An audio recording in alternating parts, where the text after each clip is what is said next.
Donc, bienvenue à Paul. Paul, je l'ai rencontré pour la première fois, j'en avais entendu parler un petit peu dans les montagnes quand même, et on s'est rencontrés à Autrement l'année dernière où Paul était membre du jury du Festival du film, et on discute beaucoup à Autrement, et donc voilà, comme souvent quand je rencontre des gens qui m'ont l'air intéressants, il avait fait un très joli discours en remettant les prix du festival. Et je lui dis, mais alors, est-ce que tu écris et généralement, les gens me disent, bah, je sais pas, peut-être, oui, non. Et là, il me dit, oui, ça fait un moment, j'ai fait un blog, c'est ça. Ouais. Et puis, j'aime bien écrire. Et donc, je lui dis, bah, montre-moi. Et puis, on a commencé à discuter. Et un an après, quasiment, on avait le livre. Donc, c'est non seulement un administratif, mais je crois que dans les gens qui écrivent, dont c'est pas le métier, qui sont... pour ce qui est Paul guide et alpiniste professionnel, on peut dire, c'est assez rare de trouver cette rapidité. Voilà. Donc, c'est pas la seule qualité de ce livre et de ce qu'il a réussi à exprimer dans ce livre, mais moi je tenais à saluer ça, et ça a été, en tant qu'éditeur, un vrai, un plaisir de facilité. Voilà, ça s'est passé avec énormément de facilité, d'échanges, c'était fructueux, rapide et profond. Voilà. C'est moi je peux y aller. Rien d'autre. Rien à ajouter. Et je pense qu'on peut passer la parole à Lorraine. La neige, elle change le monde. J'ai toujours eu l'impression qu'elle arrêtait un peu le temps, qu'elle posait son veto, mine de dire « stop, on se calme ». Et tout se calmait. Les sons s'assourdissaient, les lumières s'estompaient en ombre, les mouvements devenaient prudents, majestueux. Et puis rarement, mais cela était d'autant plus précieux, oui, parfois, elle arrivait pour Noël. Et dans ma banlieue parisienne, la neige à Noël, c'était un truc qui vous retourne l'estomac. C'est un truc qui vous met à rêver. Imaginez le départ pour l'école alors que la nuit ne se repose pas encore. Les flocons qui tombent devant les réverbères réjouis et le bordel dans les rues, les voitures immobiles et les rues libres, rien qu'à nous. Les rues libres, rien qu'à nous. C'est ça la neige. Ça s'en fout des trottoirs comme des frontières. Ça inonde les barrières. Ça pose la liberté. Le nez collé à la vitre, je la regardais tomber en croisant les doigts pour que jamais elle ne s'arrête. Et puis quand j'estimais qu'il y en avait assez, j'allais poser mes traces. Mes premières traces. Dans la neige, pour un enfant, ça veut dire quoi? Je suis persuadée qu'il y a quelque chose d'essentiel là-dedans, un truc du genre « c'est moi, j'existe !» Je me rends compte que je suis là, et regardez, j'existe! Les premiers pas dans la neige, c'est marquer de ses empreintes son existence sur Terre. Il n'y a qu'à regarder la vitesse à laquelle la neige s'en va dans les cours de récréation. Tous les gosses du monde n'ont qu'une idée en tête. Quand il neige, jouer. Et c'est quoi le jeu si ce n'est de la création? La neige crée. Ça fait comme une page blanche, mais en beaucoup plus drôle, en beaucoup plus grand. Une page éphémère, comme la douceur ou la joie. Alors, ce qu'on aimerait savoir quand on entend ça, moi ce que j'aimerais savoir, c'est est-ce que ce plaisir enfantin de la neige à plat sur les trottoirs, tu le retrouves dans la neige un petit peu plus pentue que tu fréquentes? Ouais. Oui, complètement. Donc, Paul, pour ceux qui ne savent pas, est skieur de Pentraide, d'où ouais, complètement, c'est pour ça que j'en parle. C'était un des pas fil conducteur, mais un des trucs que j'avais en tête quand j'ai commencé à écrire. Je me suis dit, tiens, qu'est-ce qui m'a amené à en être là aujourd'hui? C'est ça, c'est la neige, quoi. Et cette faculté qu'on a de pouvoir créer quelque chose à partir de cet élément qui est la neige. Et ça, c'est chouette parce que tout le monde peut le faire. On n'a pas besoin d'être dans des pentraides pour créer quelque chose avec ces traces dans la neige. Je pense que on est tous des grands enfants, et quand il commence à neiger, surtout que maintenant la neige ça commence à être de plus en plus rare et précieux, quand on fait les premiers pas dans la neige, on est content, quoi. Enfin, moi en tout cas je suis content, et voilà, c'est ce que je voulais exprimer, ouais. Tout à fait, ouais. Et Est-ce que tu as des souvenirs, par exemple, dans cette descente quand même qui a été très marquante du Nant Blanc, faite avec Vivian Boucher, est-ce que tu as des souvenirs de la texture de la neige? C'est quelque chose auquel tu es toujours attentif, j'imagine, dans tes descentes Ouais, c'est quelque chose... Ouais, ça vient aussi de ça, hein, ça vient aussi de ce rapport à la neige dès l'enfance. Moi là, il y a mon petit Thomas là, tout à l'heure, il est dans la voiture, il était là en train de dire ah là, tu crois qu'elle est tombée jusqu'à quelle altitude la neige? Il y a de la neige à 800 mètres, il y a de la neige à 800 mètres ou plus bas, etc. Et moi j'étais là en train de me dire, mais en fait je faisais exactement la même chose quand j'étais petit. Et à partir du moment où on est curieux de ça, dès qu'on est petit, eh ben, on a un rapport à la neige qui va tout de suite on va sentir la différence de structure, etc. Quand on est dans la cour de récré en banlieue parisienne, on sait quelle neige va être bonne pour faire des boules de neige et quelle neige va être pourrie pour faire des boules de neige. Et ben, c'est déjà un premier rapport à la neige.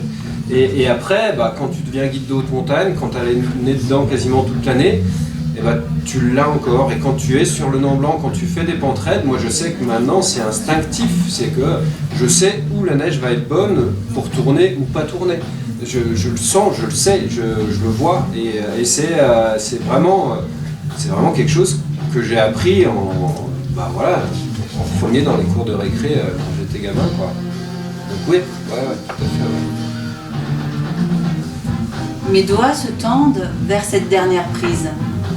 Je n'ai pas le choix, ça doit passer. J'y suis presque, mais quelque chose me retient. Ma corde. Je n'ai pas laissé passer assez de mou dans mon système d'auto-assurage. Je dois revenir en arrière. Refaire 3 mouvements. Retrouver la dernière bonne prise, la dernière position de repos, les pieds bien posés en écart. Je pense à respirer, à souffler. Je me force à respirer, à souffler. Je sens l'air arriver dans mes poumons et jusque dans mes veines, se calmer, surtout se calmer. D'une main, doucement, je reprends quelques boucles, 2, 3, ne surtout pas se presser pour éviter que la corde ne bloque. Je jette un œil vers le vide dans lequel pend le fil qui me retient au relais, une 40aine de mètres en contrebas à gauche.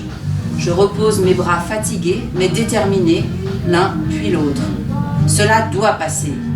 Les réglettes sont verticales et franches, je dois jouer avec mon corps, mes pieds en opposition, monter le pied droit en adhérence, là, non plus haut.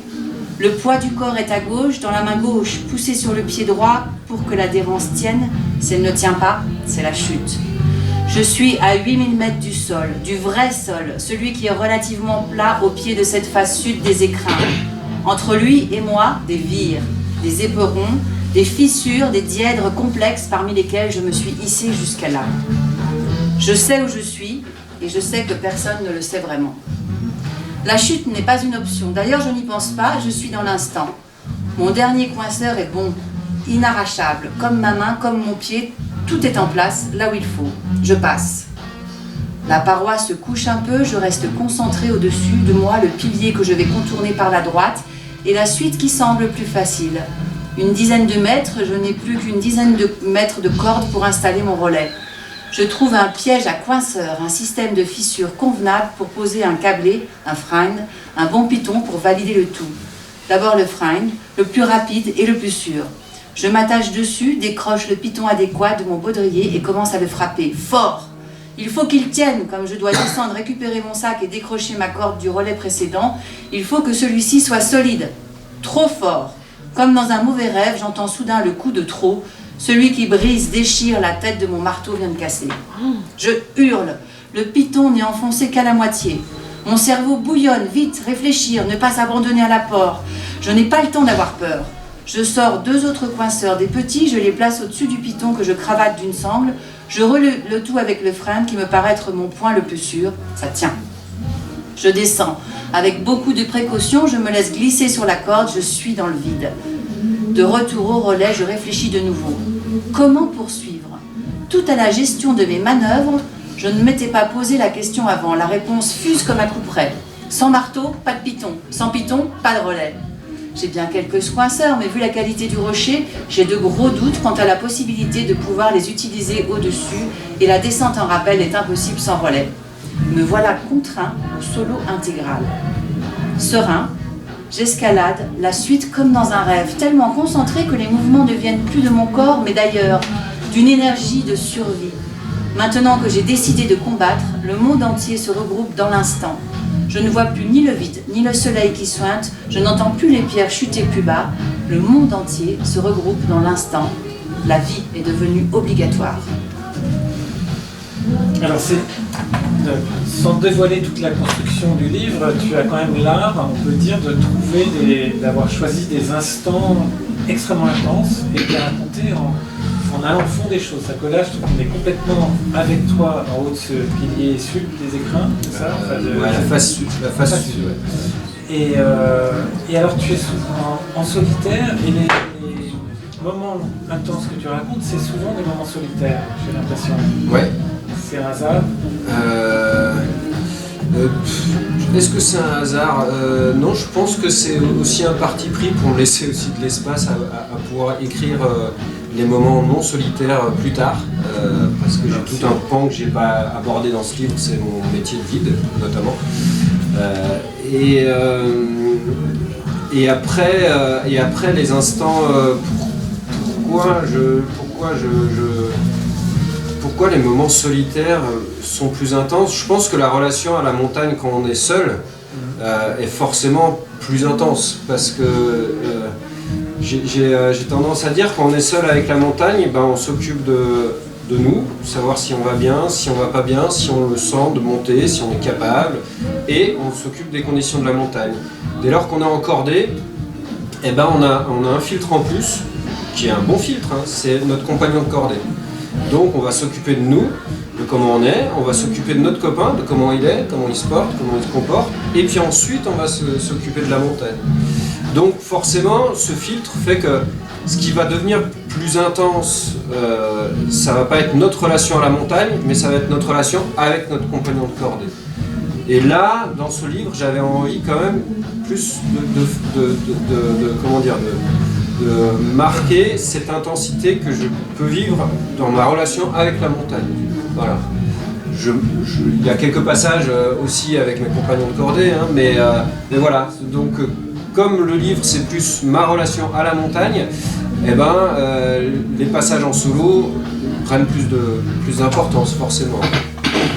Et le solo intégral, on dit souvent que c'est quelque chose qui se prépare mentalement, parce que c'est un état d'esprit. Est-ce que le fait de te retrouver un peu malgré toi, quoi, en solo intégral, en haut d'une paroi imposante, est-ce que c'est un moment...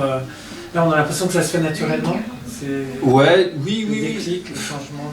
Ouais, parce que c'était pas ma première en solitaire et c'était pas non plus mes premiers essais en solo intégral. Même si là, je m'y attendais pas vraiment. Mais c'est un peu ce que je décris dans ce que tu viens de lire, Lorraine. C'est à un moment donné, il y a quelque chose qui se passe, un événement qui se passe, et ben, soit on combat, soit on abandonne, mais rarement en montagne, en fait, il y a rarement le cas où on abandonne. Hein. Les gens, généralement, quand ils sont confrontés à l'adversité, eh ben, ils se disent, bon, bah écoute, là, il n'y a pas le choix, on y va, quoi. Allez, feu. Et voilà.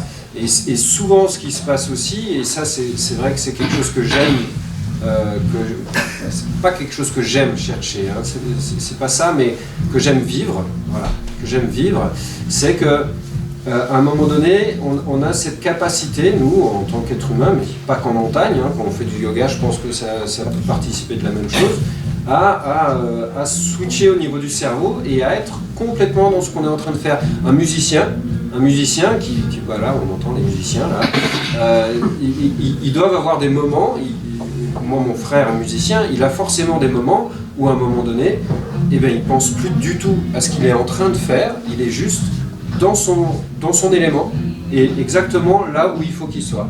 Et ben, nous, dans notre vie quotidienne, hein, je pense que tout le monde peut vivre ça dans sa vie, quoi. Ces moments, et c'est ces moments-là que je cherche à mettre en valeur dans ce que je fais en montagne. Et, voilà. C'est la pleine conscience en fait. C'est la pleine conscience, ouais. Oui, c'est ça. Mais moi je suis incapable de faire du yoga. Donc, Je suis dans un 7B+, pardon. Patrick est tombé au même endroit quelques minutes plus tôt. C'est peut-être pour cela que je redoutais ce passage. Merde, c'est quand même Patrick Béraud qui m'assure là. J'ai dû me mettre un peu la pression, alors c'est le coup de fil qu'il a reçu juste avant que je tente de monter mon pied droit sur le bord du petit pilier. En réalité, je ne sais même plus de quel coup de fil il s'agit, il en reçoit toutes les 5 minutes. Patrick Béraud, le héros de mon adolescence. C'est un peu à cause de lui que j'en suis là à passer mon diplôme de guide. Nous sommes basés à Sospel, de l'autre côté de la vallée de la Roya, pas loin de la mer Méditerranée, pour quelques journées, soi-disant de formation à l'encadrement en canyon. Je ne suis pas un grand fan de canyon, et au moment de la répartition des formateurs sur les groupes, j'avais espéré tomber sur lui. Bingo! Depuis, tous les matins, il venait nous chercher avec sa Golf 3 pour qu'on aille courir les canyons desséchés de cette fin de saison caniculaire. Il nous ramenait vers midi, nous mangions un bout et après il demandait à notre petit groupe qui était partant pour aller grimper. Je vivais un rêve d'ado. Grimper avec Béraud. C'est un peu comme jouer au tennis avec Agassi. Alors ce jour-là, lorsqu'aucun de mes camarades n'a levé la main, je me suis retrouvée seule avec lui. Il n'a pas choisi la plus belle des falaises du coin, mais bon, je m'en fichais bien. On avait la côte entière pour nous et il m'embarquait dans une vieille carrière urbaine comme celle sur lesquelles j'avais tant et tant grimpé dans ma banlieue parisienne. Il m'a demandé si cela ne me dérangeait pas. Je me souviens lui avoir répondu que cela allait me rappeler ma jeunesse. Il a souri, je n'avais que 30 ans. Et maintenant, t'as quel âge? 44.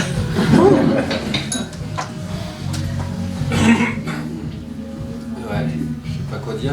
Les héros, je sais pas, mais les gens qui t'ont inspiré. Ouais, cette journée avec Patrick, ouais, c'était quelque chose. Les héros, ouais, parler de mes héros, c'est ça. Enfin, je sais pas, moi, mon héros quand j'étais gamin, c'était MacGyver. J'étais vraiment fan, archi fan de MacGyver. C'était horrible. Fallait pas que je rate un épisode, quoi.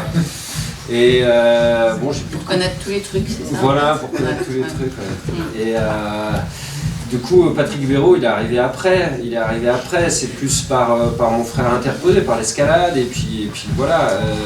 Mais effectivement, je pense qu'il n'a pas fait rêver que moi, Patrick. Et je pense qu'il continuera à faire rêver encore énormément de gens. Et ce qui moi m'a toujours interpellé chez Patrick, je pense dès le départ, et chez les deux Patrick d'ailleurs, Patrick et Dingy le portaient exactement de la même façon, peut-être un peu moins, c'est cette dimension artistique dans ce qu'il voulait mettre en avant au niveau de la montagne. Ils avaient une approche de la montagne qui était artistique. Elle était chorégraphique, elle était sur la gestuelle, elle n'était pas uniquement sur le niveau, même s'ils avaient un énorme niveau, mais ils étaient plutôt dans la recherche du beau geste. Et ça me voilà, c'est quelque chose que je me suis toujours dit, c'est ça qui me plaît dans l'escalade, c'est ça qui me plaît en montagne.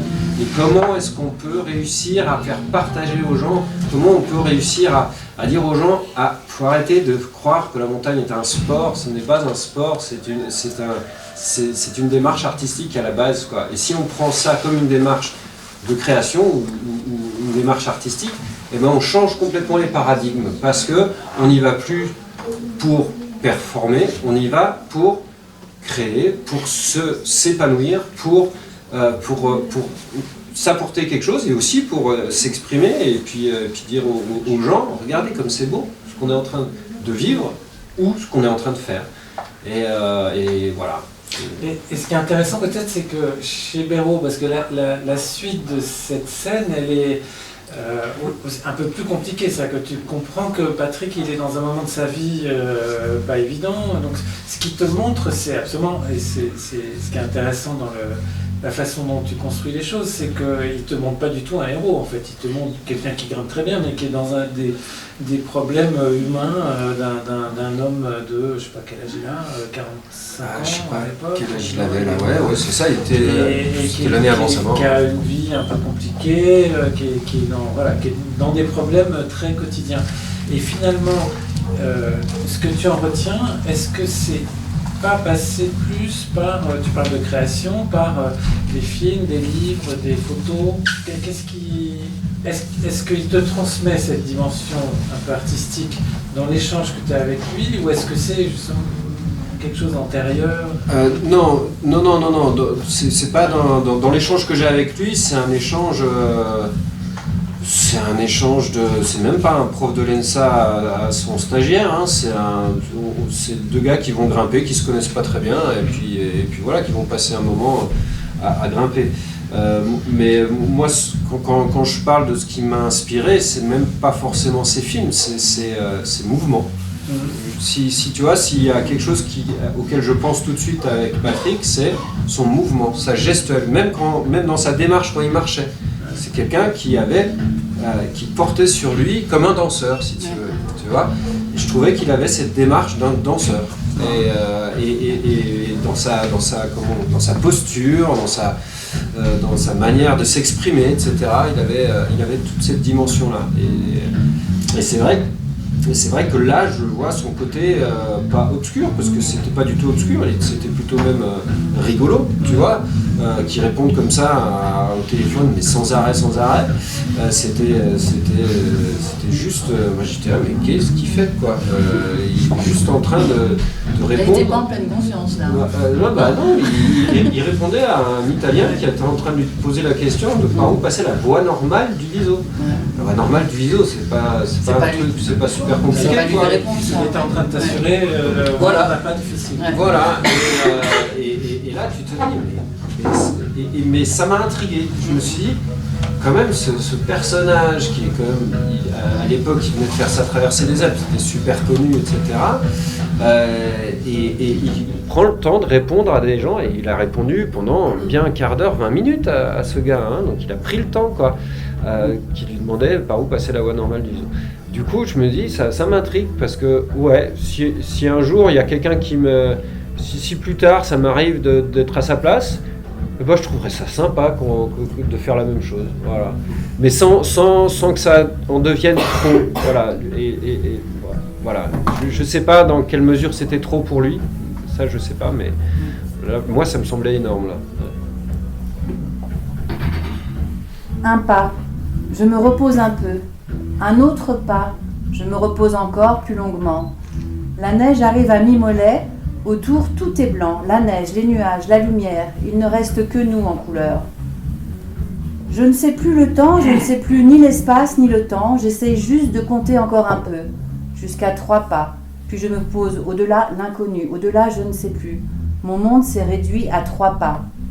Lorsqu'il n'y en aura plus qu'un, je m'arrêterai, me dis-je. Je regarde derrière moi, j'entends plus que je ne vois. Les copains sont là, engoncés dans la même dérisoire quête que la mienne, avancer, encore. Ne serait-ce qu'un petit peu. De toute façon, plus n'est pas possible. Nous sommes tous les 3 à l'extrême de nous-mêmes. Nous sommes 3 à faire une trace à 8170 mètres d'altitude, au bout du rebord du monde, de notre monde. Avec moi, il y a Nicolas. Pas beaucoup plus de cheveux que moi, les traits fins, de petits yeux bleus énormes. Plus grand que moi aussi, je l'ai rencontré il y a quelques mois en montant faire un tour sur le Mont Blanc pour m'entraîner un peu. Il ne parle pas beaucoup ou alors pas pour rien. Un calme. J'aime bien les calmes, ils apaisent. Il n'exprime pas beaucoup ses émotions non plus, il les garde et cela m'impressionne, moi qui suis plutôt à fleur de peau. Derrière lui, une paire de skis gigote de droite à gauche, se déhanchant comme celui qui les porte, Jeannot. Quand je l'ai connu, Jeannot, c'est la première fois que je rencontrais Marseille. La Honda CRX rouge avec les jantes dorées et les sièges en cuir en plus. Jeannot avait réussi malgré les quartiers nord. Moniteur de ski à Serre-Chevalier, plus beaucoup de dents, plein de pastis et la caboche débordant de rêve. Grand brun ténébreux aux joues creuses, aux yeux pétillants de malice et à l'accent chanteur, conteur d'histoire. Jeannot, c'était surtout ton meilleur pote, celui qui ne voulait pas que j'emmène mes skis pour pas que ça ressemble à lui avec toi. Il t'avait fait une promesse à la mesure de vos rêves, faire tous les 8000 à ski. Il est encore tôt, la neige porte bien, les crampons accrochent et nous n'avons pas besoin de faire la trace. Je suis encore devant pour le moment, Jean-No est juste derrière moi. Nicolas un peu plus loin. Cela fait moins de 2 heures que nous sommes partis, nous devons être vers 6500 mètres. J'ai mal dormi. Je suis en pleine forme, il fait grand beau mais j'ai mal dormi. Tu as été trop vite, tout d'un coup ma décision est prise, je redescends. J'ai soudain peur de tout, de l'obstination de Jean-No dans ce couloir qui ressemble tellement au tien. Je pense à papa et maman, je pense que je ne peux pas tomber là, pas moi. Ce n'est pas que je n'ai pas le droit à l'erreur, je n'ai juste pas le droit d'être là. Un 8000 par chance, sans le vouloir, c'est déjà énorme. Quelle prétention de vouloir en faire un deuxième à peine 2 semaines après, et par une voie difficile qui plus est. Je redescends. Nicolas ne comprend pas, Jean-No, je pense que si. Je les laisse pourtant se débrouiller sans moi, et c'est un coup dur. Ils doivent porter plus lourd, une tente dans 3 sacs, c'est différent d'une tente dans 2 sacs, et le matos collectif aussi. Pourtant, je ne pense pas à eux, je dois m'échapper au plus vite, fuir. Parce que j'ai peur de tout ce grand soleil et parce que j'ai mal d'avoir peur. Une peur viscérale, meurtrière. Quelques jours plus tard, Jean-No et Nicolas reviendront. Nicolas aura été au sommet, le premier Français à faire cette voie Scott McIntyre Baxter Jones en face sud-ouest du Shishapangma. Et Jean-No aura été le premier à la skier partiellement depuis 7400 mètres. Nous sommes rentrés en France, nous avons bien fait la fête, tout était oublié, je n'oublierai jamais. Alors, l'initiation himalayenne, on enchaîne 2 sommets différents, le Choyu que tu as réussi et le Shishapangma, Ouais. donc où tu fais demi-tour. Quel souvenir? Souvenir à vie. Ouais. Ouais, c'est particulier parce que j'y étais parti, franchement, hein, c'est ce que j'explique aussi dans le livre, j'y étais parti pour me changer les idées. J'y étais pas du tout parti pour aller faire des sommets, je voulais juste accompagner des copains. Et il se trouve que je me sentais bien sur le Choyu, donc j'ai réussi à faire le sommet, et puis moins bien sur le Shishapangma. Voilà, initiation himalayenne un peu brutale, parce que mon sommet le plus haut avant c'était le Mont Blanc. Donc je passe de 4800 mètres à 8200. Donc c'était chouette parce que j'ai tout appris très vite. L'autre chose qui était chouette, c'est que c'était une époque encore en 2005 où il y avait rien. J'avais investi dans un téléphone satellite, c'est tout.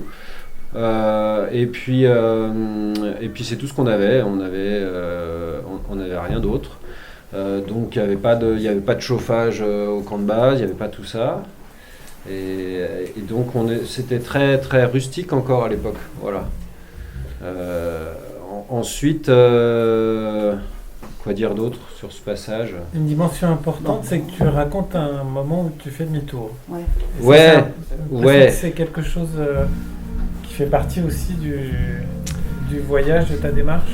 Ouais, tout à fait. Je pense que c'est même une des choses qui m'a vachement... Enfin non, parce que c'est pas vrai. C'est pas la première fois que je fais demi-tour comme ça. C'est l'aspect solitaire de l'activité. Dès qu'on commence à faire des choses en solitaire, moi j'ai très vite appris que il pouvait faire grand beau, il pouvait ne pas y avoir de vent, les conditions pouvaient être parfaites. Quand tu es tout seul, si tu le sens pas, tu y vas pas. Alors maintenant ça a un peu changé avec les téléphones parce qu'on peut appeler les secours un peu de partout. Mais à l'époque où j'ai attaqué ça, il n'y avait pas de téléphone portable et ça passait pas. Donc ça veut dire que si tu te pètes la figure en étant tout seul et que tu te fais une mauvaise entorse, il faut que tu te débrouilles par toi-même, quoi. Tu peux pas appeler les secours, il n'y a personne sur la montagne, etc. Donc forcément, ça t'incite à un peu plus t'écouter, puis à faire demi-tour assez facilement. Et là, c'est vrai que sur ce sommet-là, faire demi-tour, c'était pas simple. Je sais très bien que Jean-Noël m'en a voulu, ouais. On se l'est dit, donc voilà, c'était pas simple, mais voilà, j'avais aucune raison de me forcer à faire quelque chose que je sentais plus. Et puis voilà. C'est assez simple les demi-tours en fait. Faut pas... Une fois que c'est fait, oui. Ouais, non, mais même, enfin, ouais, moi, c'est vraiment au ressenti. Je me prends pas, tu vois, ça prend pas énormément de temps de réflexion. Hein, c'est assez naturel. Hein, c'est un peu comme l'écriture. Pas pour tout le monde. Mais, Je croise Bernard Giraudot dans le couloir au lustre inatteignable, au plafond doré et aux murs étouffants. Ses yeux bleus me transpercent au passage, un sourire immense aux lèvres, il nous dit bonjour, je ne le reconnais pas tout de suite. J'ai mis mon plus beau pull pour l'occasion, un pull bleu trop petit pour moi, ou alors est-ce moi qui me sens tout à coup à l'étroit sous ces lustres immenses? Je ne connais pas le lustre. Jeannot a l'air à l'aise. Nicolas se demande ce qu'il fait là et Véro est surprise. C'était Bernard Giraudot, ça, non? Lance-t-elle étonnée. Ah ouais, il aime bien la montagne, c'est un passionné, lui répond le Marseillais. Je ne sais pas vraiment ce que je fais là. Il m'avait bien dit qu'on était invité à une cérémonie, qu'on avait été sélectionné. C'est étrange d'être sélectionné lorsqu'on a simplement été en montagne. Encore plus lorsque, comme moi, on a fait demi-tour. Pour rien. Enfin, pour quelque chose que je ne comprendrai que bien des années plus tard. Au bout du couloir, d'immenses portes ont été poussées pour permettre l'entrée à la salle principale du Majestic, ancien palace de Chamonix construit en 1913 et transformé depuis en centre de congrès.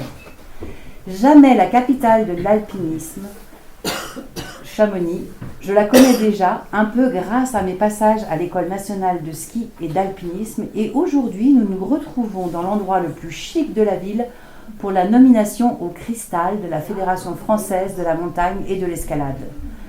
Une petite capitale, un palace, des cristaux, les murs semblent encore plus hauts au moment de passer les portes. Dans la grande salle qui peut accueillir plus de 300 personnes, je reconnais quelques-uns de mes professeurs nominés, comme nous pour le fameux cristal. Sinon, je ne connais pas grand monde, Jeannot non plus, Nicolas non plus, Véro encore moins, à part Bernard Giraudot. Comme 4 petits pois égarés dans une assiette de caviar. La cérémonie n'a pas encore commencé. On fait asseoir les plus vieux aux places devant la scène. Je sors fumer une clope, il me faut de l'air.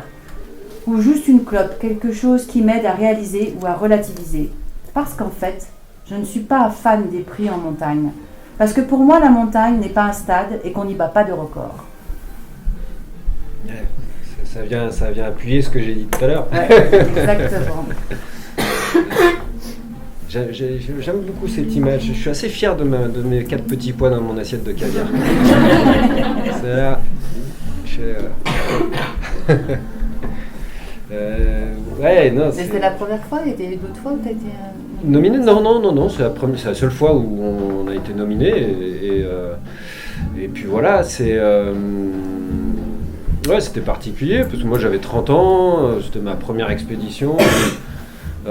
C'était une expédition un peu bancale parce que moi j'avais fait un sommet sur 2. Giano il avait skié partiellement un sommet mais pas l'autre. Enfin, et du coup on s'attendait pas forcément à ça quoi. Et je pense que ce qui a surpris, la raison pour laquelle on a été nominé, ça on l'a su après, mais c'était l'enchaînement des deux avec les skis. C'était ça qui était un peu nouveau quoi. Et puis surtout ce qui tranchait, c'est qu'on était hyper léger. Mais vraiment quand on dit hyper léger, c'est on avait une corde de 30 mètres, on avait 3 broches, on avait moi j'avais même pas de pantalon d'himalayiste, j'avais la doudoune de mon père des années 60 que j'avais emprunté. Pas de sponsor quoi. Si on avait TGH.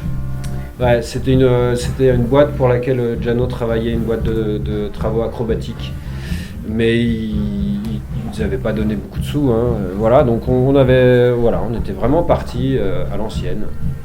Donc, voilà. Mais ce qu'on comprend dans la suite du passage, c'est que c'est finalement pas tant la performance qui a parlé aux gens qui ont un peu voulu vous mettre en lumière, c'est l'esprit qui Ouais. a fait envie en fait. Tu parles de des maisons qui est là, Ouais. et qu'est-ce qui vous pose une question Non, il nous pose pas de questions. Il nous a juste dit quand on descendait de l'estrade, au passage, il nous a juste dit bravo, c'est super ce que vous faites les gars quoi. Mhm. Et bon, quand t'as 30 ans et que t'as 2 maisons qui te disent ça, ça marque aussi un homme, ouais.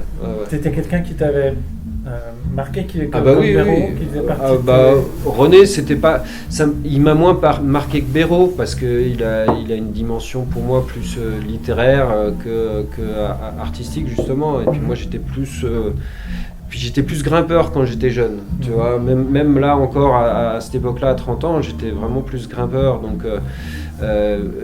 René, il est très alpin, alors que Patrick était plus grimpeur. Donc non, c'était un grand nom, ça je le savais et je l'admirais bien sûr pour ce qu'il avait fait, mais ouais, c'est une personne qui m'a moins inspiré, ouais.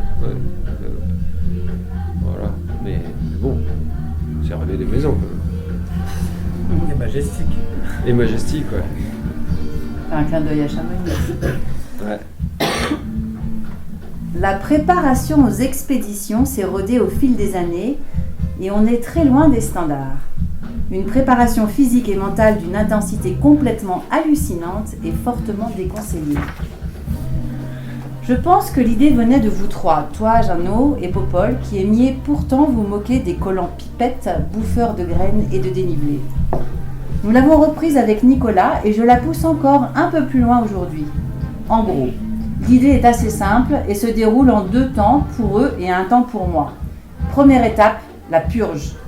Après leur saison d'hiver, pendant laquelle aucun entraînement n'est possible tant leur travail de moniteur de ski est intense, près de 60 jours, 7 jours sur 7 avec des soirées bien arrosées, des invitations au resto à midi, etc. Ils se mettent à refaire du sport, vélo, tout-terrain, course à pied, ski de randonnée, avec un objectif 0 alcool qu'ils respectent plus ou moins. Deuxième étape, la mise en vrac.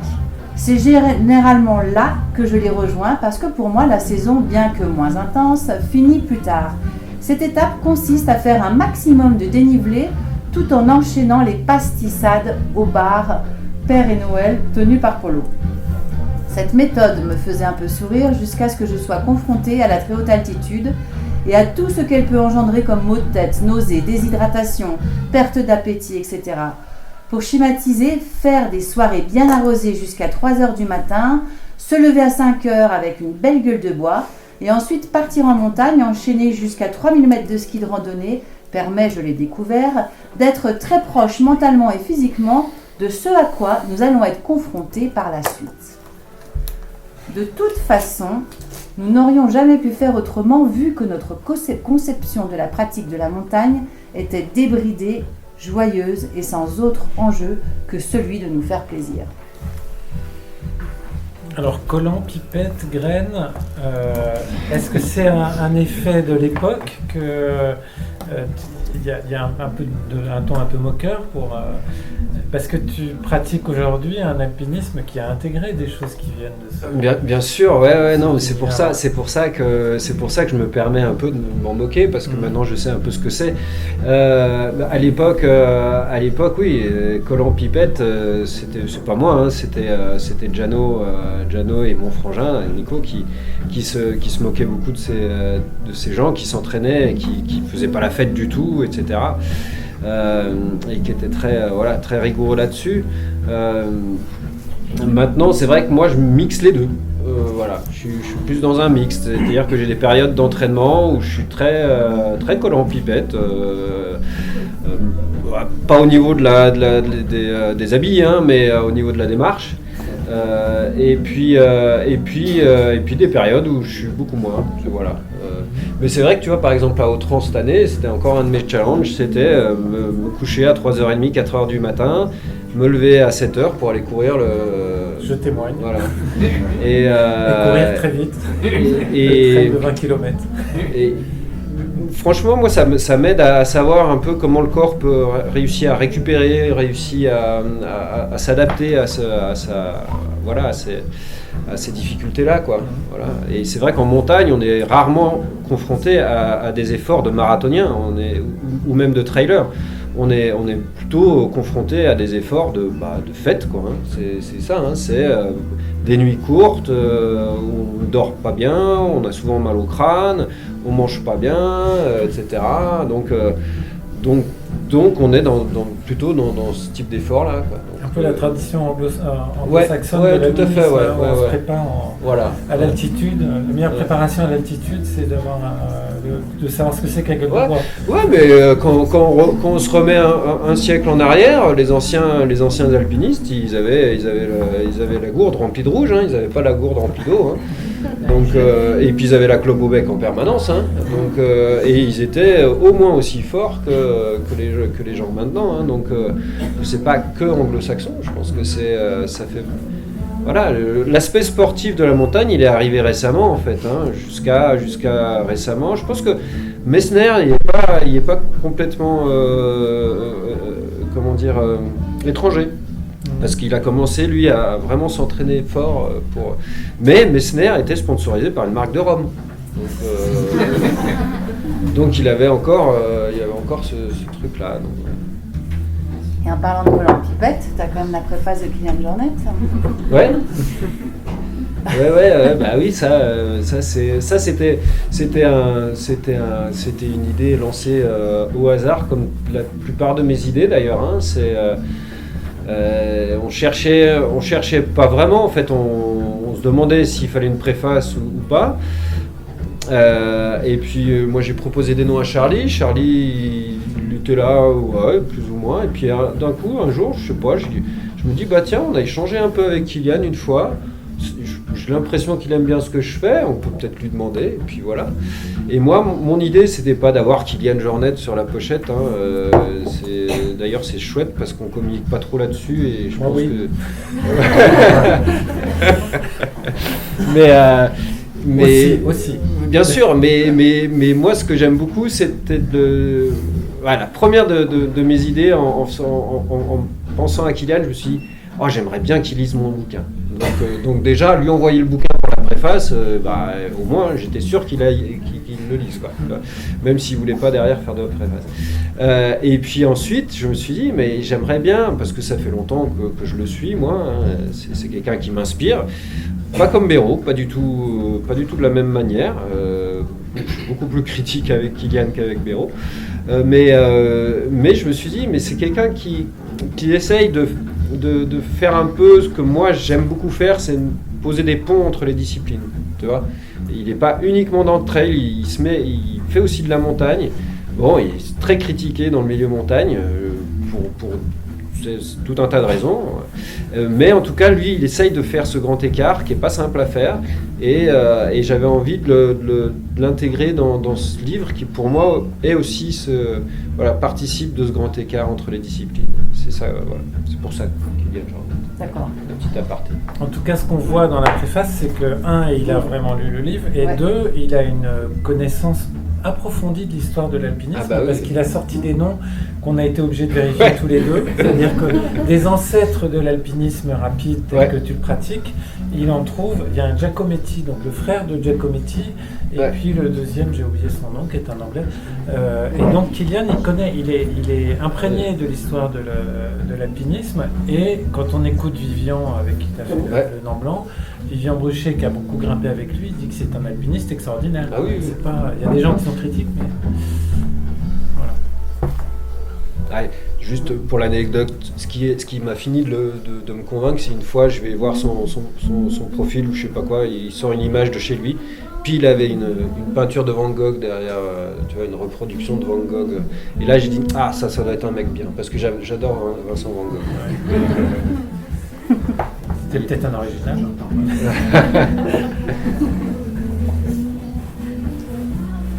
Golden Gate, cascade de glace du Khumbu, voie normale népalaise de l'Everest vers 5800 mètres, il est 10h30. Je me repose un peu, nous sommes partis à 2h du matin, nous portons tous une charge entre 30 et 40 kilos. Nous ne pouvons pas porter plus. Or, j'ai déjà porté plus, mais ici l'altitude rend tout compliqué. Le camp de base est rempli de touristes occidentaux. Notre travail est de déposer les tentes, les bouteilles d'oxygène et les vivres pour alimenter le camp 1, situé sur un plateau au pied de la combe ouest, juste après la cascade de glace. Je rigole avec les copains, certains fument une cigarette. La nuit a été longue et pénible. Les conditions ne sont pas bonnes cette année. Nous sommes une trentaine. J'aperçois encore la lumière des frontales de ceux qui renforcent les échelles et les ancrages des cordes fixes plus haut.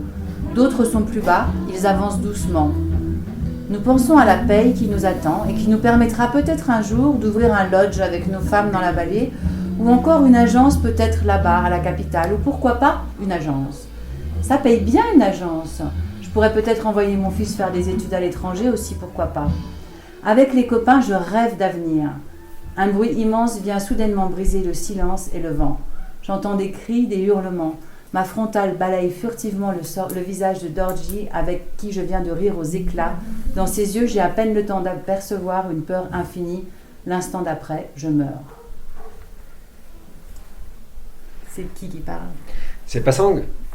C'est Pasang Karma. C'est un Sherpa, donc de l'ethnie Sherpa, avec qui j'ai pu travailler une fois sur un stage à Libère, là où on faisait le Merapic en Fulapsa. Et en fait, à chaque fois qu'on fait un truc comme ça en agence, on est un guide de haute montagne et puis ils nous mettent un Sherpa de référence avec nous pour nous aider Est-ce que tu as beaucoup travailler. guidé Ouais, j'ai pas beaucoup, là-bas. mais j'ai guidé 4 fois là-bas, ouais. Et voilà, et ce Pasang, on avait des liens assez étroits parce qu'il était jeune, il voulait devenir guide sur l'Everest. Et du coup, il était très curieux de tout ce que moi je pouvais lui apporter. Donc on échangeait comme on pouvait parce que il s'exprimait vraiment pas bien. C'était assez marrant. Il mâchait ses mots en anglais, et un Népalais qui parle anglais, c'est déjà pas top. Mais un Népalais qui parle anglais en mâchant ses mots, alors on comprend encore moins, quoi. Et donc j'essayais de retranscrire à chaque fois ce qu'il essayait de me dire. Et puis et voilà, on a vécu 3 semaines, une année comme ça, assez proches l'un de l'autre, hein, parce qu'on amenait un groupe ensemble. Et puis je l'avais recroisé une année après, je pense, ouais, un an après, dans un bar. Et là, chose très rare, hein, parce que ça m'est jamais arrivé. Hein, je suis allé 9 fois au Népal et jamais aucun Népalais m'a offert de canon à boire. Ça se fait pas trop, quoi, en fait. Et là, lui m'a offert plus qu'un canon à boire. On était complètement sous à la fin de la soirée. Et voilà, c'était la dernière fois que je l'ai vu. Et la dernière chose qu'il m'a dite, c'était qu'il était super content, en fait, parce qu'il allait justement guider dans cette cascade le printemps d'après. Et c'est le printemps d'après qu'il y a eu ce gros accident. Je me souviens plus combien de morts il y avait, 16 Sherpas morts dans cette avalanche. Et ce qui était très étrange, c'est que moi, voilà, bon, je l'explique un peu dans ce livre, hein, mais c'est que j'étais en charge de la commission technique au syndicat quand il y a eu l'avalanche au Manaslu.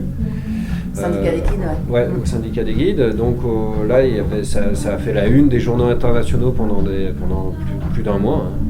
Et là, pour 9 morts, je pense, occidentaux, et là, pour 16 morts népalais, on a eu beaucoup de mal à trouver les informations. Donc voilà, mais j'en dis pas plus, parce que sinon je vais spoiler le livre. On ne dit pas tout. Hein. Non, mais ce qu'on peut dire peut-être, c'est que ça, on va publier dans 2 mois le livre de Lydia Bradet, qui est une femme qui est la première femme à avoir fait l'Everest sans oxygène, qui est maintenant guide à l'Everest, et qui était à l'Everest au moment de l'avalanche, et qu'elle a été ulcérée de voir la réaction des clients, dont plusieurs clients disaient « mais pourquoi non, mais vous n'avez pas arrêté l'expédition quand même ?» Et ils n'entendent pas au fond. Parle plus fort. Une Lydia Bradet qui était très choquée, qui raconte ça dans son livre, très choquée que les clients de son expédition veuillent continuer à grimper alors que tous les Sherpas étaient morts, tous les Sherpas de l'expédition. Voilà. Et donc il y a effectivement 2 poids, 2 mesures. Ouais. Une vie de Sherpa et une vie d'occidental, c'est pas la même chose, quoi. Pour les médias. Oui.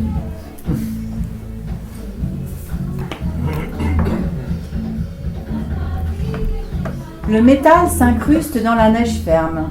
Je le sens comme une lame de couteau sur une croûte de pain.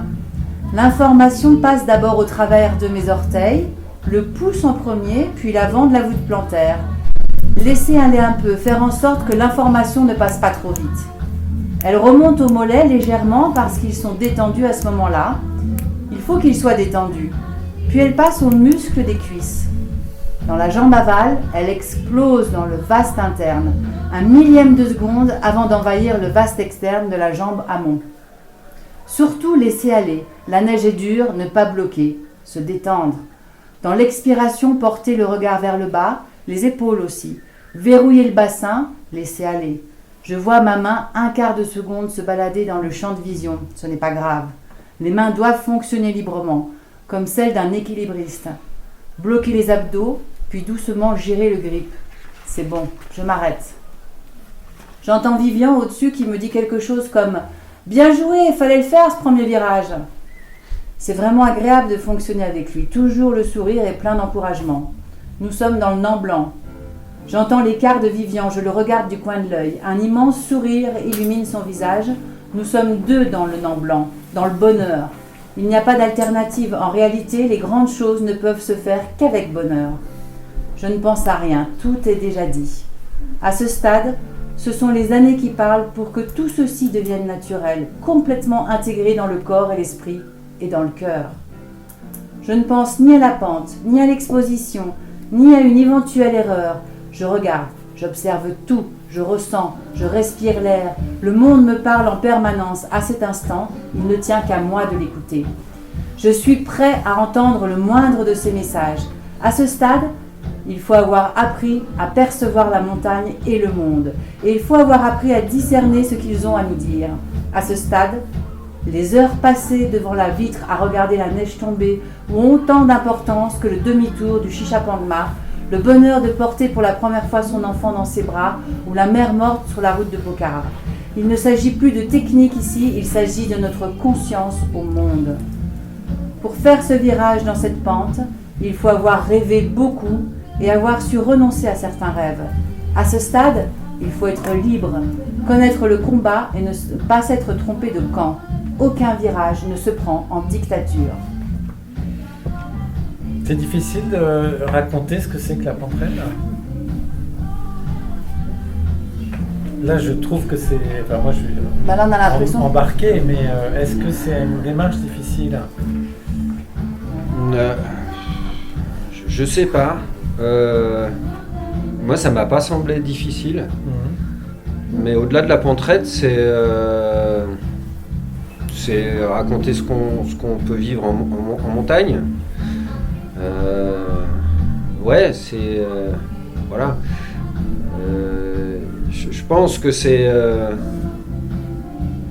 moi, ce que je veux dire là, c'est qu'il n'y a pas tant de différence entre ce qu'on peut vivre dans ces moments extrêmes là-haut, accroché à ces pentes, et puis la naissance d'un enfant, et puis les moments clés dans notre vie. C'est la même intensité, si tu veux. Et c'est ce que j'essaye de montrer quand je parle de ça. Et c'est pas un peu des moments justement où tu veux dire que le monde et toi c'est la même chose, c'est des moments d'unicité complète, des moments où tout ne fait qu'un, quoi. Ouais. Tu fais qu'un avec la montagne, tu fais qu'un avec... c'est là notre discussion de tout à l'heure aussi, tu vois. C'est cette... ce moment où on est exactement là où il faut qu'on soit. Voilà. Et c'est pour moi, c'est ces moments-là qu'on a tous à rechercher dans notre vie, quoi. Voilà, c'est... On ne vit pas tout le temps non plus. Parce que mais non, on peut pas. Bah non. Et puis déjà, ça serait épuisant, et puis ça voudrait plus rien dire. Parce qu'il y aurait plus de quête. Et l'important dans la vie, c'est la quête. Et voilà. Et donc non. Pour répondre à ta question, non. Pour moi, c'est pas dur. Ce qui est compliqué à faire comprendre, c'est justement que de s'échapper de la dramatisation ou de la pure du risque, du danger, de tous ces mots qui viennent pour moi qui viennent interférer le message, quoi, enfin qui viennent polluer le message. Qui viennent stresser en fait. Qui viennent stresser parce que Ouais. c'est pas ça ce qu'on cherche là-haut. C'est pas du tout ça qu'on cherche là-haut. Et tant qu'on est là-dedans, tant qu'on pense être là-dedans, parce que même moi, au départ, je me suis fait avoir là-dedans. Je me suis dit, mais c'est ça que je vais chercher. Ouais, je vais chercher le combat. Non, c'est pas ça qu'on va chercher. On va chercher une certaine plénitude qu'on peut trouver ailleurs. Moi, je la trouve là. Voilà. Je la trouve aussi ailleurs, mais j'aime bien la trouver là. Voilà. Et c'est que du bonheur. Tu vois, j'expliquais encore il y a pas longtemps. Je pense que c'était hier hein, à Guillaume, quoi, que oui. Attends, zut, je me suis perdu. Qu'est-ce que je lui expliquais Enfin, en tout cas, moi, je trouve que tu fais un livre généreux parce que tu nous emmènes dans un endroit, la Pentraide, où moi j'irai jamais, je ne peux pas savoir intimement ce que c'est, et tu le racontes non pas.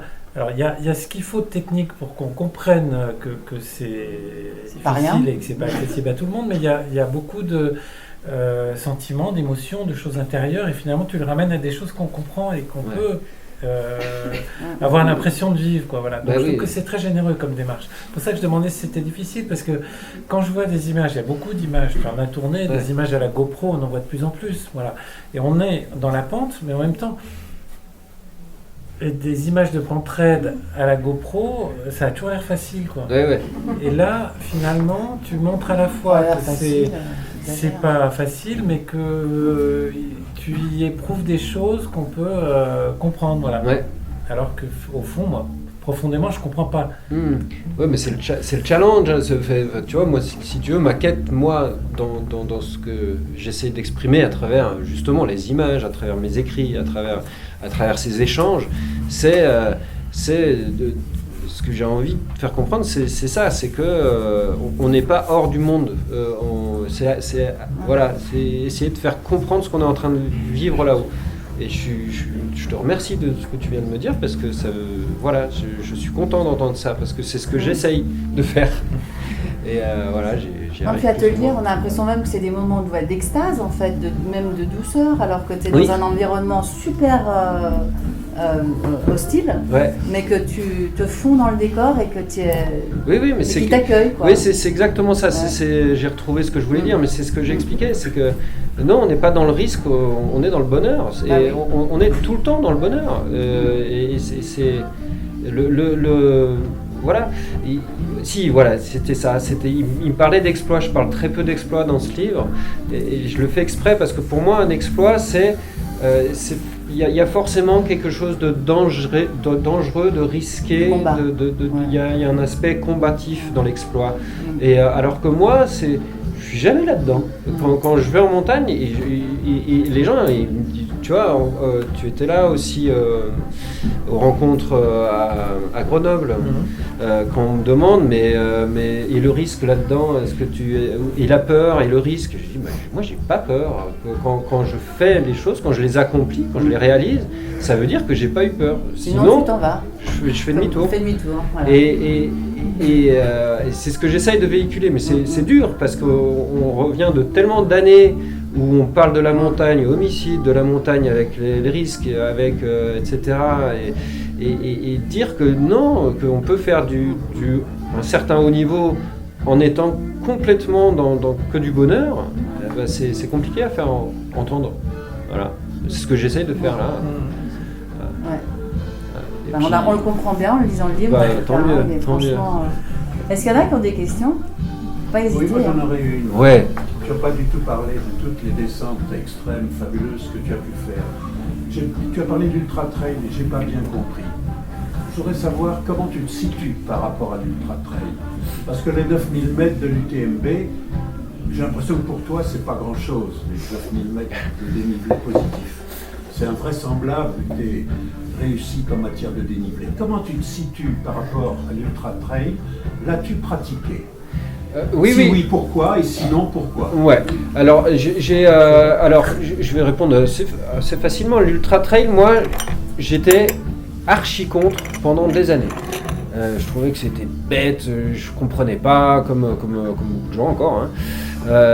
J'étais très critique, voilà. Et puis à un jour, je sais plus, c'est toujours, moi c'est toujours ma vie qui me rattrape hein, donc Véro qui est là, et elle voulait aller faire un jogging, et puis moi je dis j'irai bien avec toi, mais j'ai pas de basket, j'ai pas de tennis, donc on va s'acheter une paire de running là, de trucs, et puis je vais courir avec ma chérie. Puis là je me dis c'est cool quand même de courir un peu dans du dénive, et puis je me sentais bien. Et voilà, et puis après, j'ai commencé à courir comme ça, pour moi. Et puis les copains, ils disaient, mais attends, tu fais des bons temps, tu vois, parce que j'échangeais avec des copains. Et puis petit à petit, j'en suis venu à me dire, bon, attends, je suis avec mon collant, je suis en train de courir, et puis je dis que c'est pourri ce qu'ils sont en train de faire, là, de l'autre côté. Et je me dis, bon, au lieu de critiquer sans connaître, vas-y à fond, et puis tu connaîtras, et puis tu verras, tu pourras critiquer en connaissance de cause. Et du coup, j'y suis allé, et j'ai fait une année d'ultra, j'ai fait trois courses, dont un ultra de 120 en Italie. Et ça m'a bien plu. Ça m'a bien plu dans l'aspect course, en nature, etc. Dans l'aspect compétitif, ça m'a apporté pas grand-chose. Si, ça m'a apporté juste le fait de me dire, à 40 ans, j'en suis là, j'ai telle place, je fais tel temps, ça va, je peux encore partir pour les projets que j'ai commencé à avoir en tête. Donc ça m'a donné en fait, ça m'a donné un point de départ en me disant, je suis pas encore trop rouillé, je peux aller faire des choses en montagne et je peux monter mes projets en montagne. Puis la deuxième chose que ça m'a apporté beaucoup, c'est la gestion alimentaire, la gestion d'un entraînement, etc. Ça m'a vachement apporté là-dessus. Donc après, l'aspect UTMB, l'aspect commercial, parce que c'est l'aspect commercial, hein, mais voilà, ça c'est autre chose. Non, je ne vais pas forcément adhérer. Moi, ce que je trouve toujours intéressant là-dedans, c'est l'aspect massif. C'est-à-dire qu'il y a tellement de gens maintenant qui font, beaucoup de citadins d'ailleurs, qui font de l'ultra trail, c'est un accès à la montagne quand même. Et au lieu de critiquer ça, vaut mieux ouvrir et puis se dire, allez, venez chercher un peu plus loin. Et c'est vrai que j'ai de plus en plus de clients en tant que guide qui font de l'ultra et qui savent pas mettre un pied derrière l'autre à la descente. Ils savent pas descendre, ils sont là, ils savent même moins descendre que des gens qui courent pas du tout et qui sont citadins lambda. Certains, ils sont très mal à l'aise, donc il faut leur apprendre à aller en montagne, quoi. Et ils cherchent ça, il y en a plein qui cherchent à apprendre à aller en montagne. C'est chouette. Donc il faut leur tendre des perches. Voilà. Et ce qu'on peut peut-être préciser, c'est que le fait de courir en montagne, ça nourrit tes projets aujourd'hui. Oui. Et tu as intégré ça dans des projets qui sont quand même assez impressionnants. Tu peux peut-être donner quelques chiffres dans ton Bob's Tribute. C'était combien C'était combien? C'était 280 km. Ouais, 280 km et 18 000 mètres de dénivelé en 6 jours, avec 18 kg sur le dos, souvent. En autonomie, donc ce qui distingue du trail. Là, plus dans le... C'était un mix, c'est ce que j'aborde en ce moment. J'aime bien essayer de mixer. Donc je pars en basket, comme un trailer, quoi. Mais j'ai des skis sur le dos avec un gros sac. Et puis j'ai les piolets, j'ai les crampons. Et puis j'ai tout. Donc je pars en mode trail. Et puis quand je trouve la neige, je remets les skis. Et puis je suis en ski de rando. Et puis quand il y a une arête à passer, je me mets avec les crampons, les piolets. Et je suis en alpi. Et puis du coup, mixer ces activités, je pense que ça c'est quelque chose qui va prendre. Et ça va être un peu l'avenir. Je m'attends moi à voir beaucoup de choses qui vont se réaliser comme ça maintenant, parce qu'on peut faire des choses. Pierre Tardivelle me disait encore il y a 2 semaines, il me dit mais ça c'est nouveau, cette capacité que vous avez maintenant les jeunes. Alors il me parle de jeunes, 44 ans, bon, c'est un honneur, mais bon. de faire 4000 mètres de dénivelé et d'enchaîner les pentes. Nous, on ne pouvait pas faire ça à l'époque. Ben, ils n'avaient pas le matos de toute façon pour le faire, donc oui, ils ne pouvaient pas. Maintenant qu'on a le matériel pour le faire, eh ben, il suffit de s'entraîner pour réussir à faire des enchaînements, des trucs qui vont être de plus en plus... voilà, moi j'ai plein d'idées qui me viennent en tête, hein, plein. Et je pense qu'il y a des jeunes là, qui me suivent un peu et ils en ont encore plus que moi, hein, des idées. Donc ouais, ça va être chouette. Ça va être chouette, moi, je pense. Une question par rapport à la peur. Oui. Tout à l'heure, tu as dit que tu n'as jamais eu pas peur dans des pentes très raides. On a eu la chance de connaître Béraud. Et des gens lui ont demandé, est-ce qu'il vous arrive d'avoir peur? Et Béraud a eu cette réponse extraordinaire, le jour où je n'aurai plus peur, je n'irai plus en montagne. Ouais. Ouais, ben moi c'est tout l'inverse. C'est pour ça que c'est... Ouais. Je peux pas l'expliquer en plus. Enfin, j'ai du mal à l'expliquer parce que comment dire, c'est quelque chose de très personnel. J'entendais, oui, je reparle encore de Pierre parce que c'était récent, mais Pierre, lui, il disait, bah, avant d'aller faire mes premières, là, bah, la veille, j'avais peur. Moi, la veille d'aller faire mes pentes raides, je suis bien, je suis serein, mais je suis dans une démarche à chaque fois où je ne dois pas le faire. Tu vois, je ne suis pas dans une démarche d'obligation. Pour moi, c'est toujours, j'y vais, je vais voir. J'ai aucune obligation d'être là-haut. On n'a pas d'obligation d'aller en montagne, c'est un choix, c'est un plaisir. Si c'est plus du plaisir, eh ben, faut pas y aller. Pour moi, ça a toujours été simple comme ça, parce que dès le départ, quand je me suis retrouvé tout seul et il fallait que je fasse ma liste de courses parce qu'il fallait que je sois guide, et puis que j'avais plus de sous et que j'avais pas le temps, donc comment je fais? En plus, j'avais un peu des casseroles dans mon crâne, donc et j'avais une obligation de rester en vie, en gros. Voilà. Et donc, à partir du moment où tu es obligé de rester en vie, comment tu fais? Est-ce que tu y vas en ayant peur? Si tu y vas en ayant peur, bah, tu vas au carton. Enfin, ça veut dire qu'il y a un truc que tu sens pas, quoi. Bah non, si j'y vais, c'est que je suis heureux d'y être, quoi. Et à chaque fois, je suis heureux d'y être. Et tu es vivant. Et ouais. Et ouais, il faut bien le dire quand même. Hein. Mais c'est vrai que c'est spécial. Voilà, mais je peux pas. Voilà. C'était antagonisme ouais. avec Béraud, c'est ça? Mais tout à fait, ouais. Il y a d'autres questions? Moi j'ai deux questions un peu en une. Tu pratiques l'alpinisme et ski de pente raide. Est-ce qu'il y a une pratique qui prend le pas sur l'autre? Et est-ce qu'il y a une différence entre grimper à deux et descendre à deux? Parce que quand tu grimpes en cordée, ah, quand oui. tu descends avec Vivian, est-ce que c'est différent? Ouais, oui. Grimper à deux et descendre à deux, ça n'a rien à voir. Parce que grimper à deux, on est souvent en cordée. Donc on fait une cordée. Et là, il y a un lien quoi, hein, physique. Alors que descendre en ski à deux, on fait du solo. Même si on est deux. Voilà. Donc il n'y a pas le même lien. Il n'y a pas du tout de lien de nos décisions. Et puis il faut faire du solo. Même en étant à deux dans une pente, il faut être dans cette démarche-là. Parce que pour moi, même si on est deux sur une pente, il ne faut pas que, par exemple, si Vivian fait un virage, bah, moi je ne me sens pas du tout obligé de le faire au même endroit. Il faut que je fasse mon virage là où moi j'ai envie de le faire. C'est super important parce que si moi je ne le sens pas, si je ne sens pas la neige, je suis prêt à faire une erreur. Et inversement, c'est pareil. Et on se rend compte que avec Vivian ça marche bien parce que lui il fait ses virages où il veut et moi je les fais où je veux, quand je les sens. Voilà. Et ça ne peut fonctionner comme ça. Donc il y a une vraie différence.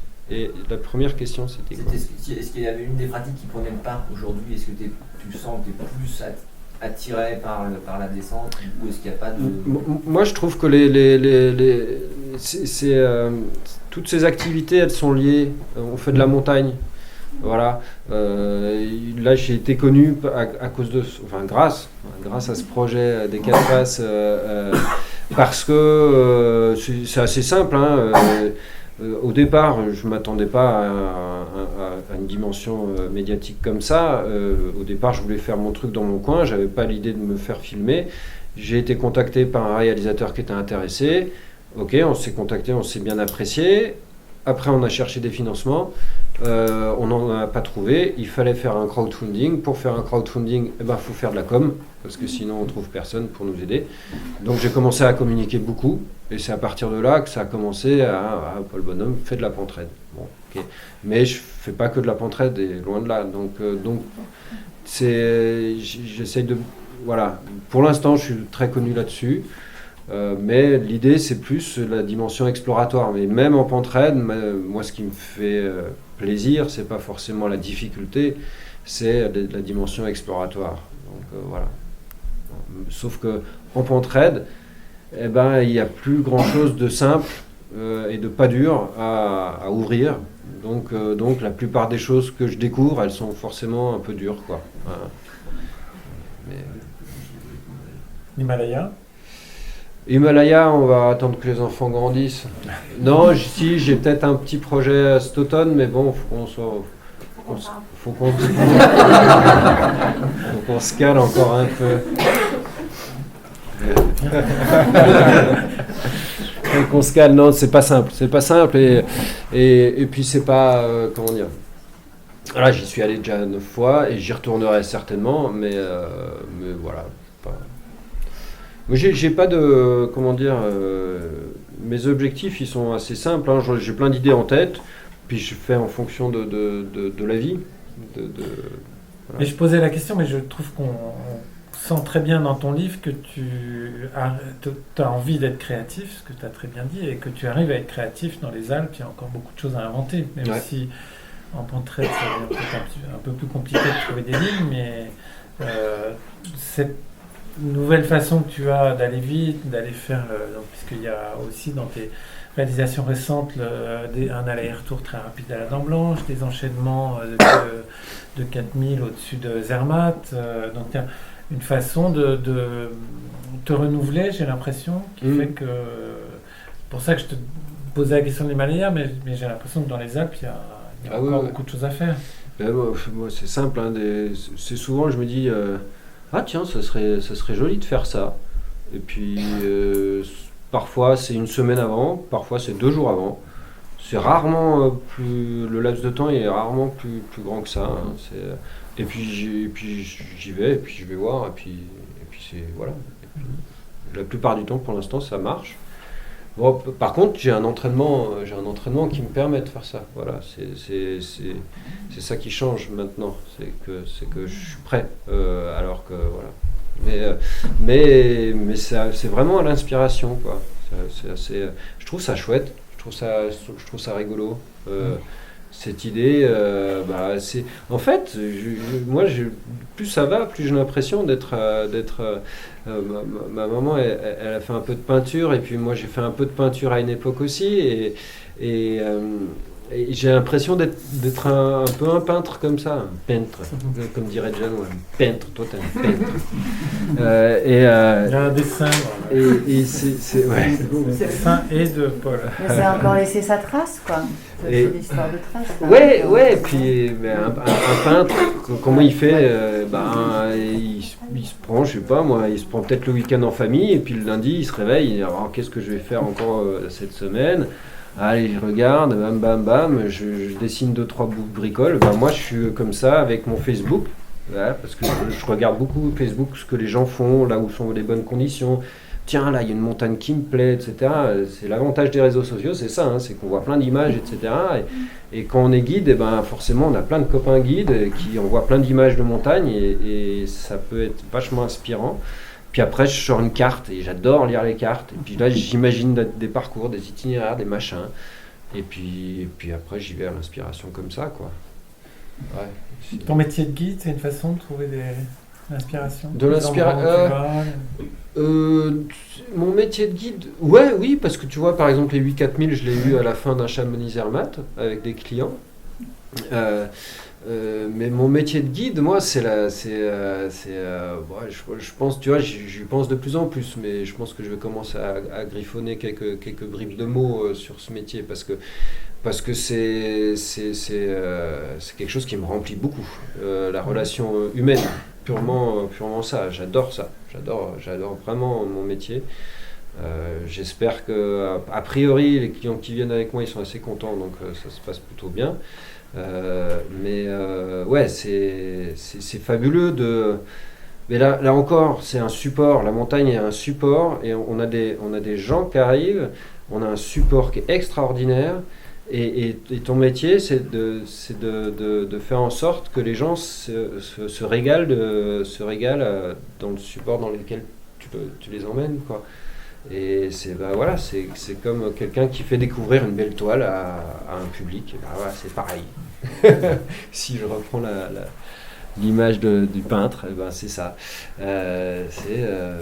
Regardez comment c'est super, et puis regardez ce qu'on va vivre ensemble, tu vois. Parce que moi, mon métier, j'ai la chance d'avoir de fonctionner par semaine, ou en tout cas par le temps long, c'est-à-dire 5-6 jours avec les gens.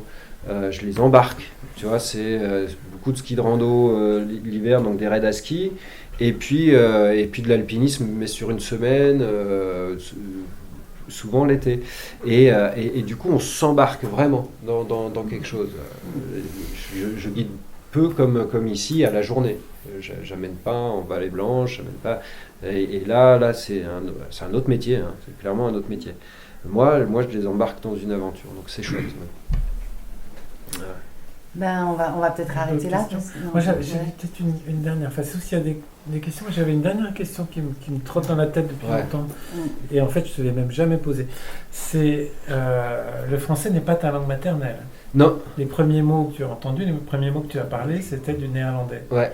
Est-ce qu'au moment d'écrire, tu penses entièrement en français, ou est-ce que cette langue de tes premières années, elle est encore présente? Non, je pense qu'en français. Ouais. C'est derrière. Ouais, c'est derrière. D'accord. C'est derrière. Bon. C'est derrière, mais c'est présent dans la salle. Hein. Il n'a jamais parlé beaucoup. C'est vrai? Ah non. Moi, je suis le petit dernier qui est né en Belgique, donc voilà. En Belgique francophone. En Belgique francophone, ouais. Où il drache beaucoup. Ouais, où il drache. Ouais. Non, par contre, oui, j'ai été baigné plutôt dans un univers entre guillemets culturel anglo-saxon. Ouais, anglo-saxon. C'est-à-dire musique, c'était plutôt anglo-saxon.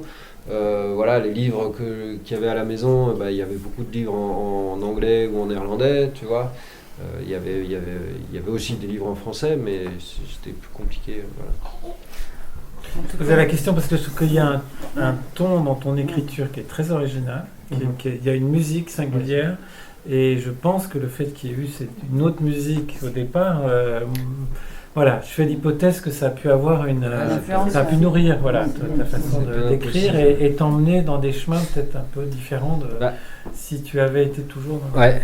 Après c'est vrai que j'ai eu un rapport à l'écriture compliqué au départ. Voilà, j'étais pas très bon en français et du coup quand j'ai commencé à aimer écrire quand même, malgré le fait que ça se passait pas forcément bien scolairement au niveau du français, j'ai été chercher des références qui étaient pas forcément des références littéraires classiques, quoi. C'était ce que je t'expliquais, du Jim Morrison, c'était du Richard Boringer, c'était donc des gens qui avaient une écriture qui était un peu différente. Bon, on va arrêter là parce que je pense que tout le monde a chaud, et puis il y a un verre de vin rouge qui attend tout le monde parce qu'ici on est dans le rouge en permanence. Paul est là pour vous des dédicaces aussi, et puis merci beaucoup pour votre travail. Merci beaucoup. Merci.